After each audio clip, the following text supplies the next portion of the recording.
noches, ¿cómo les va? Gracias por acompañarnos como siempre, soy Carlos Brown.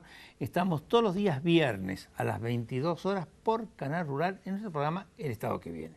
Bueno, analizamos distintos temas, ustedes lo saben, los que nos siguen, conocen la diversidad de cuestiones que aquí se analizan, vinculados muchos de ellos con temas productivos, muchos con la cuestión política, pero no podemos evadir lo que está sucediendo en este momento en nuestro país vinculado con los temas judiciales.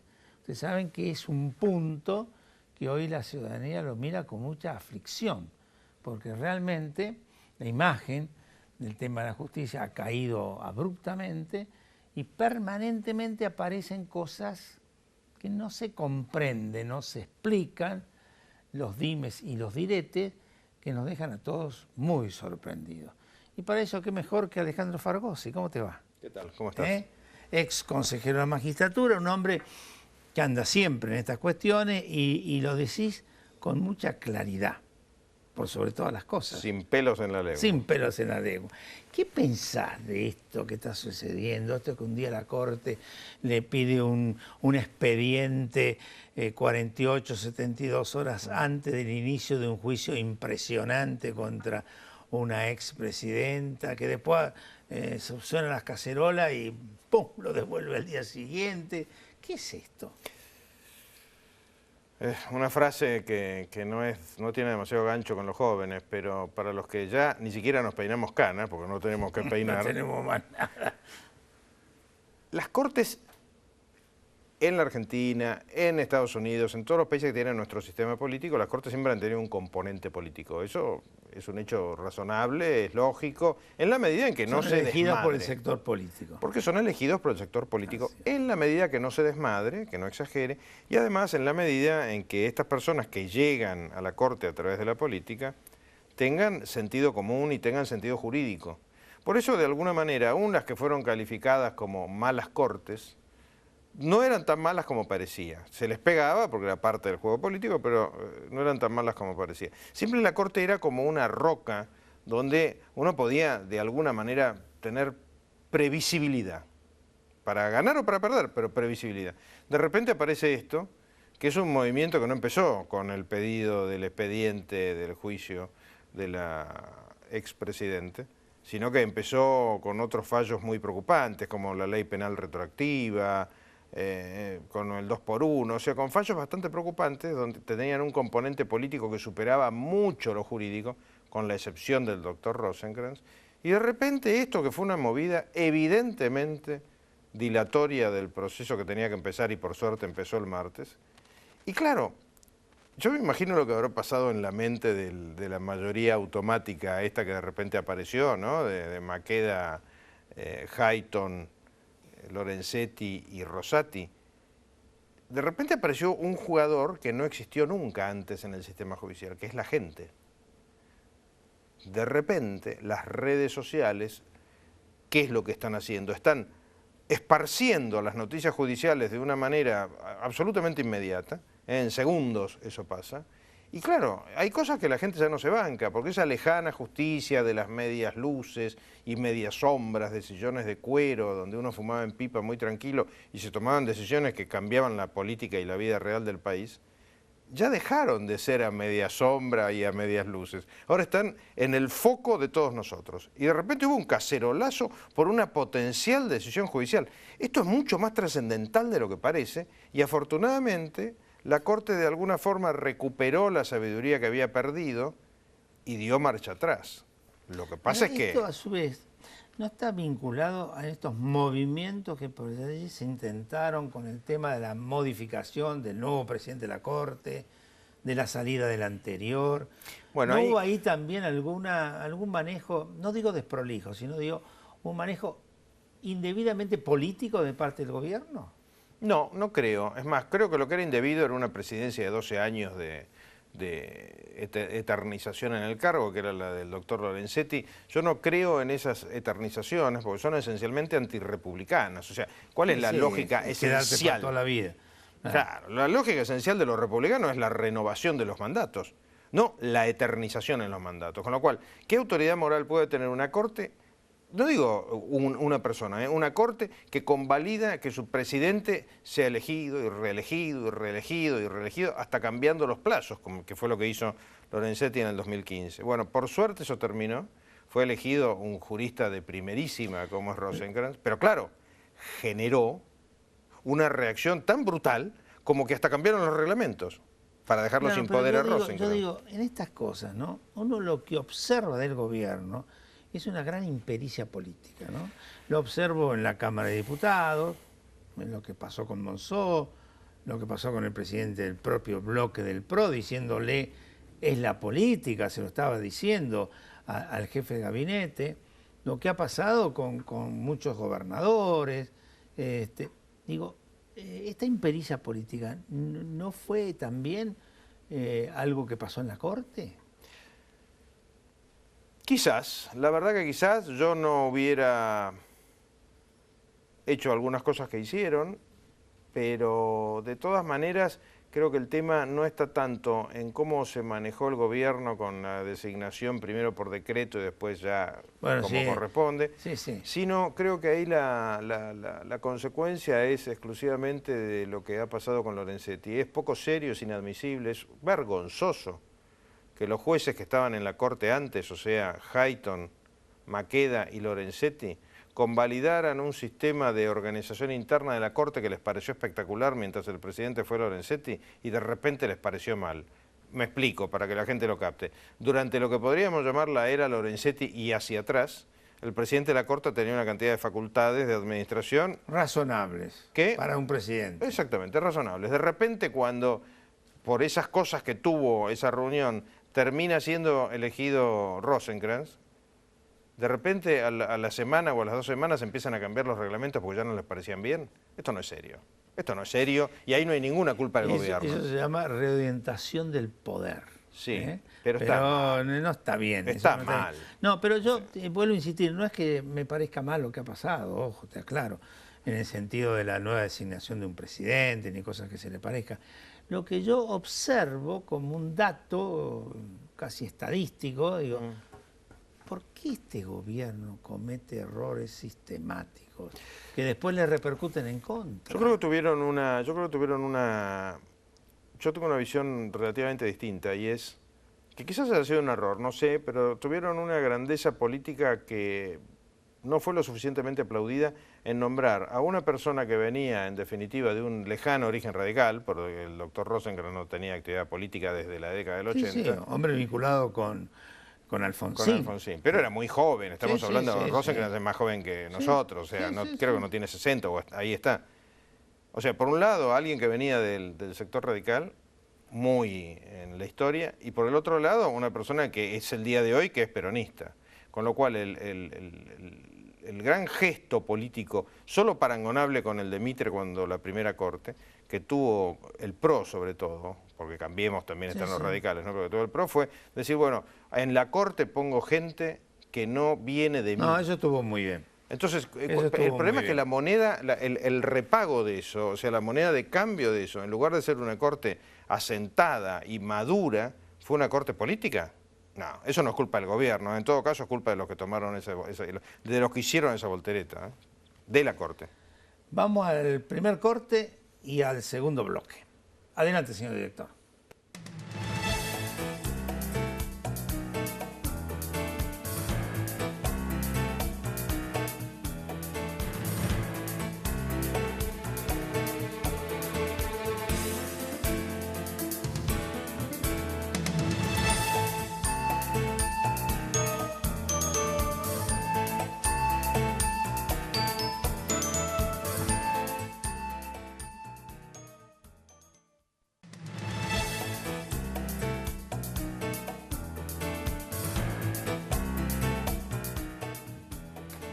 Alejandro, ahora salimos del nivel superior del Poder Judicial, que es la Corte, y nos vamos a un nivel un poquito más inferior, que son las cámaras y son los juzgados menores, ¿no? En el caso concreto tenemos un juicio oral que está tramitando en una de las cámaras, y allí aparece el tema de la presidenta, junto con varios más, que están implicados en la comisión de un delito relacionado con temas muy brutales de la obra pública, Sí. direccionando a la obra pública a un señor determinado, con lo cual aparece una serie de implicancias de delitos relacionados con el uso del dinero público.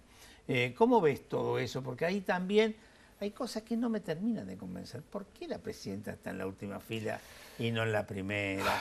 Estos son diferencias, como decir, ¿por qué hasta ahí pueden estar las diferencias? Yo estoy convencido que en la Argentina no hay igualdad ante la ley. Estoy convencido de eso. No la hay y en general no la hubo de manera constante. Y no solamente no hay igualdad ante la ley, sino que incluso hay un sistema de nobleza política no escrita en la que los hijos suceden a los padres en sus cargos, en su poder. Y no me refiero solamente a los Kirchner, tenemos un montón de casos en los que los hijos suceden a los padres como si fuesen nobles. Es muy loco lo que pasa desde ese punto de vista. En la justicia, y ya vamos a entrar a ese punto, ahora estemos acá, Ramos Padilla, hijo de Ramos Padilla. En la justicia, la familia judicial es probablemente una de las pocas verdades, a mi juicio, de un que lado, dijo Cristina. del otro, a favor de un sector. Ahora, ese juicio para mí es un salto cualitativo hacia adelante muy importante. Empecemos por la mitad llena del vaso. Entramos en el mundo desarrollado. ¿Qué quiero decir con esto? En todo el mundo desarrollado, pero en todo el mundo desarrollado, de Finlandia hasta Sudáfrica, pasando por Uruguay, China, lo que fuere, los grandes mandamases son enjuiciados. Ninguno escapa a la ley. De hecho, estuvo hace poco Sarkozy preso, en Italia, Alemania. Lo que pasa es que acá no trasciende, porque nuestros noticieros... En Perú sos presidente y el presidente pasás a preso. Exactamente. Porque estuvieron todos presos. Pero esto pasa en Estados Unidos, donde tuvo que ser indultado Nixon, hay gobernadores presos. O sea, nosotros estamos absolutamente convencidos de que los gobernantes son reyes que tienen inmunidad, y no es así. Con lo cual, esto de verla a Cristina Kirchner sentada en el banquillo de los acusados, aunque haya estado escondida al fondo, es un salto hacia la modernidad, más allá de cómo resulte, más allá de que sea condenado o no, eso dependerá de las pruebas. Hay que ser muy ecuánime, muy justo y muy objetivo. Ahora, lo que no entiendo es por qué esas pequeñas prebendas o privilegios de llevar amigos, como si fuese una fiesta de casamiento, sentarse al final. Cuando una persona es la que dirige una organización, tiene que estar adelante para dar la cara, no mandar a su gente a que dé la cara. Aparte es muy triste, ¿no? Porque ella no deja de ser, digamos, está imputada como jefa de la organización, pero aparte de estar imputada, ella ha sido la presidenta que manejaba, digamos, a todas esas personas. Total. Consecuentemente, hasta para ella misma y para los demás, que menos que estar ahí al lado del resto. Eso me llamó mucho la atención. Vos sabés que pero me llamó la atención, los jueces me imagino que deben tener tantas presiones sobre sí, que bueno, habrán dicho, bueno, está bien, que se siente al fondo con tal de que no les explote Comodoro Pi. Pero desde el punto de vista de analizar la conducta humana de la expresidente, digo, si alguien mandó con mano de hierro, porque gobernaba con mano de hierro, y los que estamos relativamente cerca de todas las actividades políticas lo sabemos, si alguien gobernó con mano de hierro, y están imputando a esa persona y a sus segundos de haber cometido actos de corrupción, por lo menos hay que tener la hidalguía, el orgullo, decir, yo me pongo adelante, yo no mando a mis segundos a poner la cara, yo me pongo adelante. Yo creo que la gente eso lo hubiera valorado, pero bueno, allá ella y sus evaluaciones de la política. Otras cosas que están pasando dentro del tema de la justicia, lo vamos a tocar en este bloque, me parece que va a dar también para el otro. Es esto que el día domingo se conoció a partir del programa La Nata, ¿no? Ahí quedamos todos, yo, viejo abogado con más de 50 años de la profesión, no de 50 de edad, porque algunos se puede creer. Vos te recibiste antes de nacer, en realidad. No sé. Bueno, pero qué cosa espantosa, por Dios, ver a través de grabaciones el direccionamiento de una causa a un juzgado federal.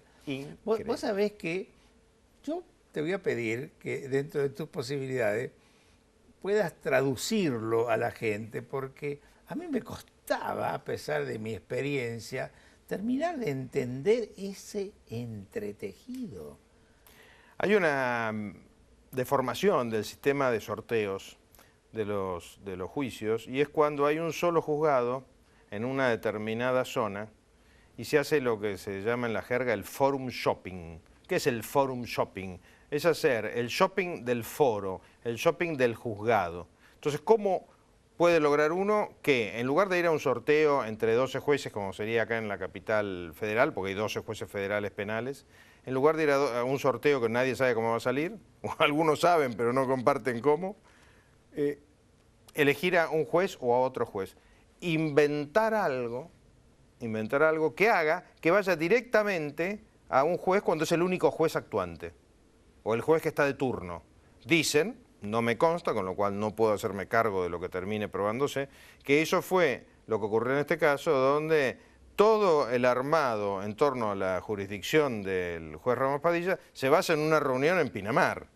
O sea, evidentemente todo el armado, si es que lo hubo, de la ilegalidad que le imputan a Stornelli y compañía, tenía lugar en Buenos Aires. Que se hayan encontrado en Pinamar es un accidente geográfico.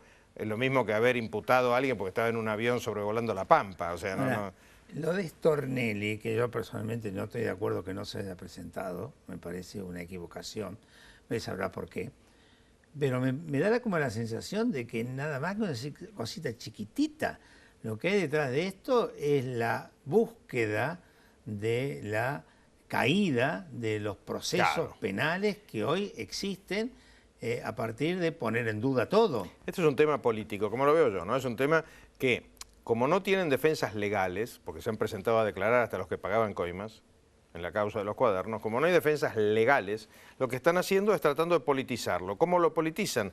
Desacreditando al juez y al fiscal. Porque entonces la gente, que ya cree bastante poco en la justicia, ya directamente piensa, esto es todo mentira, ¿no? Es que no nos olvidemos que esto está dirigido al gran público, no al público que conoce de derecho. Entonces, ¿qué es lo que están haciendo? Ensuciando la figura de Stornelli. ¿Por qué no se presenta Stornelli? ¿Está mal que no se presente? Está mal que no se presente. Pero ¿cuál es el problema que tenía al presentarse? Que si se presentaba, iba a ser inmediatamente procesado. Pero él tiene inmunidad. Sí, pero el procesamiento no se lo quita nadie, como Cristina. Pero o sea, lo están por procesar ahora, de cualquier forma. Yo estoy de acuerdo con vos, se tendría que haber procesado. Además hay un pequeño detalle. Cuando vos sos un brazo ejecutor de la ley, llámese un fiscal o un juez, no podés decir, bueno, en esta no me presento porque no me gusta el juez. Mala suerte, las reglas de juego están escritas y no hay excepciones. Mientras sigamos admitiendo que fulanito está exceptuado porque me parece bueno y menganito no está exceptuado porque me parece malo, el sistema no va a cerrar, nunca. Vamos al segundo corte y al último bloque y ahí nos vas a terminar de explicar este tema que sigue siendo un poco confuso. Adelante, señor director.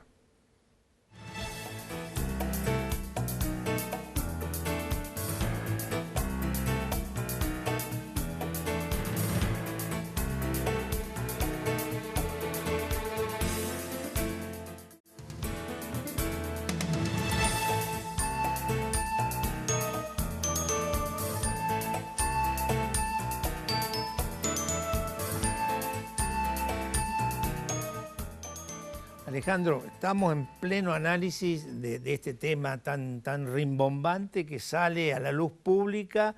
Hoy y ayer y antes de ayer se va repitiendo permanentemente desde el día domingo en adelante el tema de las grabaciones que se escucharon donde aparece una cantidad de personajes, aparecen ex embajadores ante la Santa Sede y lo meten al pobre Papa en la cuestión, una cosa ya más que exagerada, por supuesto.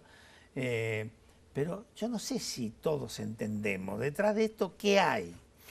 Voy a tratar de decir qué es lo que yo entendí, que tampoco es que haya entendido mucho, porque está todo tan sucio. Primero, no conocemos el expediente completo. Más allá de que, desgraciadamente, el juez Ramos Padilla habló del expediente en el Congreso, cosa que creo que ha violado como mínimo un artículo del Código Procesal Penal, una reglamentación específica que tiene 40 años de vigencia, etcétera. Pero bueno, dejemos de lado esas violaciones que parece haber cometido el juez. Lo cierto es que de repente el conejo le tira la escopeta, como decía la abuela. ¿Por qué el conejo le tira la escopeta? Porque tenemos una causa, la causa de los cuadernos, donde el fiscal, o uno de los fiscales, o el fiscal titular es Stornelli. Y de repente aparece otra causa en la que un grupo de personas que son curiosamente parte de los imputados en distintas causas penales a raíz de la corrupción, le imputan a Stornelli, a Carrió y a otras diputadas, le imputan haber manejado los servicios de inteligencia para inventar las causas. Entonces, claro, ¿qué es lo que está pasando? Ramos Padilla, dice, esta causa es mía, porque una vez hablaron de esto tomando un café en Pinamar. Pero, ¿qué es lo que está tratando con eso? Él, derribando la figura de Stornelli, eventualmente la figura de Bonadío, la figura de Carrió y así sucesivamente, tirar abajo la causa de los cuadernos. Ahí aparece esta grabación de Valdés, ¿no? Diciendo muy suelto del cuerpo, puf, puf, ¿no? Puf, puf, y además puf, puf con nombres y apellidos, porque en definitiva le está hablando... Y está hablando del juez. De Berbisky, está hablando del juez, está hablando del Papa. Una cosa, yo creo que es bastante peor que Watergate. O sea, si nosotros estuviésemos en un país anglosajón, hoy en día había gente presa. Por eso al viernes, cuando este programa se emita, porque está grabado, no sé cuáles van a ser las consecuencias. Claro. Porque esto realmente es brutal. Pero fíjate que hay un resultado que ya lo lograron, y es que cada vez se cree menos en el sistema. Al creerse cada vez menos en el sistema, los efectos negativos de todos estos procesos y eventualmente condenas tienden a diluirse. ¿Por qué? Porque la gente común, la gente que está tratando de llegar a fin de mes, etcétera, etcétera, no le crea las sentencias. Entonces, el día que aparezca una sentencia condenatoria de fulano, sutano, de Cristina o de lo que fuere, va a decir, es mentira, es todo mentira. Y no es todo mentira, hay un montón de cosas que son verdad. Como lo hacen tan complicado y tan desvirtuado en cuanto a su calidad, etcétera, etcétera, cuando sale una sentencia va a ser objeto de 200 apelaciones sobre 200 circunstancias. Y con un sistema en el que encima la Corte, porque yo decía... Si la Corte pide la investigación del expediente antes de que el expediente tenga sentencia, ¿qué puede pasar cuando tenga sentencia? Cosa que creo si hizo 1 o 2 veces en la historia es mucho, 1 o 2 veces en 200 años es mucho, pero detalle, o en 160 años, pero detalle, cuando dio explicaciones, porque cuando la Corte da explicaciones, cuando retrocede ante lo que había hecho,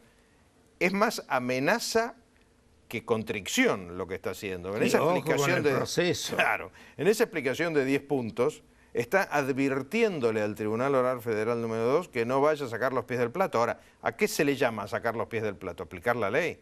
Honestamente, si la Corte hiciese eso mismo, con todos los juicios que pueden ser sujetos a nulidades, tendríamos que rever prácticamente todo el sistema judicial argentino. ¿Qué es lo que hay que hacer? El sistema así no funciona. Sí, pero nosotros, abogados viejos, el juez de primera instancia tiene expedientes de que saca sentencia. Claro. La Cámara tiene expedientes de que saca sentencia. Y la Corte eventualmente analiza el expediente después de esta sentencia. Yo no he visto jamás que una Corte empiece a meterse en primera o en segunda instancia. Vos tenés 50 años de abogado, yo tengo 42 años de abogado, estuve el otro día... ¿Te querés hacer el joven? Mucho mejor. Más bueno, está bien. Estuve con Sapsay, con Daniel Sapsay, tiene 45 años de abogado. Nunca ninguno de nosotros vio un caso como esto. Y aparece la Corte a darte explicaciones de que en el caso tal y en el caso cual, en 2 de esos casos había sentencia definitiva y el otro no lo entiende nadie, con lo cual no me vengan con que esto es una regla, porque no es una regla, es una excepción. Y las excepciones, cuando se hacen a favor de los poderosos, apestan. Sí, sobre todo... Qué poderosos, una expresidenta. Claro, expresidenta que de hecho ya es candidata para la próxima elección, porque uno de los dramas que tiene nuestro sistema institucional, ¿cuál es? Que para ser cadete de un ministerio hay que tener la ficha jurídica, la ficha judicial limpia, pero para ser presidente de la nación no. Ah, qué dato, ¿eh? Ah, por el tema que cuando te piden, sí, tenés que ir a reincidencia. La ficha limpia, la que hay en... Tenés que ir a reincidencia. Prácticamente para todo te piden ir a reincidencia, salvo para ser presidente, ministro, diputado o senador. Es una locura, si lo pensás es una locura. La ficha limpia, que hay un grupo de gente de la sociedad civil, Gastón Marra y varios más, que estamos impulsando una ficha limpia con cierto eco en diputados, cierto eco de algunos diputados de Cambiemos, ¿no? No estaría nada mal. Che, Alejandro, se nos termina el programa, pero vos sabés que nos ha quedado algo dando vuelta en el aire, porque esta situación así de explosión o de implosión que hay en la justicia se está dando en el resto de la política, ¿eh? Porque en estos últimos tiempos, entre las decisiones de Cristina con el cambio de fórmula, la situación que se ha dado con Labaña, lo que pasa en la Alternativa Federal, el presidente actual, que no sabemos muy bien todavía, a lo mejor el viernes cuando salga el programa sabemos un poquito más, pero no lo creo. Qué situación, ¿no? Un pequeño comentario. Hagamos un suponete, como se juega a veces en alguna familia, un suponete. Vos y yo tenemos 200 millones de dólares y podemos invertirlos en cualquier lugar del mundo. Qué bueno estaría. ¿Te imaginas? podemos invertirlos en cualquier lugar del mundo porque no somos argentinos, somos neozelandeses. ¿Los invertís acá? Ay, Dios. ¿Con este escenario? Y se pone un ¿Es poco difícil. imprescindible que la política se ponga un poco seria? Y la política y las medidas que se tomen desde la política, mientras no resuelva esta inseguridad jurídica que existe, no resuelva la problemática impositiva, no tengas acompañamiento financiero, no sepa qué pasa con el consumo o qué sucede con las exportaciones o las importaciones, muy difícil. Totalmente. O sea, nosotros competimos, esto es importante remarcarlo. La Argentina compite con el resto del mundo. Quiera o no quiera, compite con el resto del mundo. Si nosotros queremos atraer a alguien, incluyendo a nosotros mismos los argentinos... No somos competitivos. Exactamente. Don Alejandro, muchísimas gracias. Gracias a vos. Muy amable. A todos ustedes los esperamos el viernes que viene.